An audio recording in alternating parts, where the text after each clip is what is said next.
देखिए भैया, हम भोजपुरी गायक दीपक लाल यादव और हमारे बड़े भैया डॉक्टर संतोष यादव और डॉक्टर प्रभाकर यादव मिर्जापुर के सौजन्य से एक जोरदार समाजवादी गीत प्रस्तुत बा। आप लोग अपन प्यार आशीर्वाद यही तरह बनैले रहे। मुलायम सिंह यादव जिंदाबाद जिंदाबाद जिंदाबाद, अखिलेश यादव जिंदाबाद जिंदाबाद जिंदाबाद, डिम्पल यादव जिंदाबाद जिंदाबाद जिंदाबाद, समाजवादी पार्टी जिंदाबाद जिंदाबाद जिंदाबाद। अखिलेश भैया पे बाटे नाज हो, अब की बनाई अखिलेश जी के ताज हो। ए सुन तारा, अखिलेश भैया पे बाटे नाज हो, अब की बनाई अखिलेश जी के ताज हो। समाजवाद का झंडा यूपी में फिर से लहराएंगे, समाजवाद का झंडा यूपी में फिर से लहराएंगे।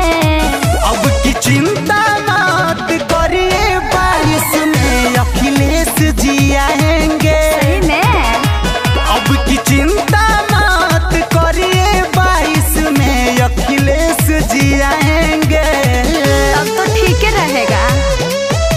हमारा नेता कैसा हो, अखिलेश यादव जैसा हो। हमारा नेता कैसा हो, अखिलेश भैया जैसा हो। अखिलेश यादव जिंदाबाद जिंदाबाद जिंदाबाद।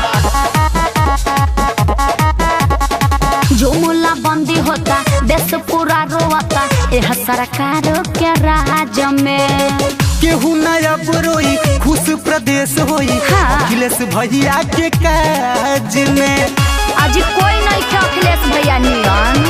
जो मुला बंदी होता देश पूरा रोता, यह सरकार के राज में केहू नया बुरोई खुश प्रदेश होई। अच्छा। अखिलेश भैया के काज में धरती पुत्र मुलायम अखिलेश जी को फिर से जिताएंगे।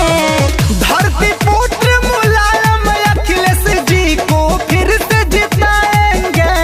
अरे और सुनिए ना, अब की चिंता मत करिए, 22 में अखिलेश जी आएंगे। जिया अब की चिंता मत करिए, 22 में अखिलेश जी आएंगे।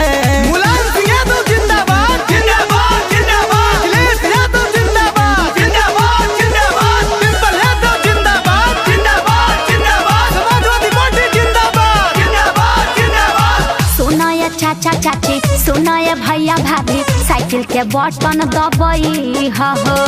अखिलेश यादव के 22 में भैया फिर से सीएम बनई हो। अरे अखिलेश जी सीएम बनी है। सुनो ये चाचा चाची, सुनो ये भैया भाभी, साइकिल के बटन दबाई हो।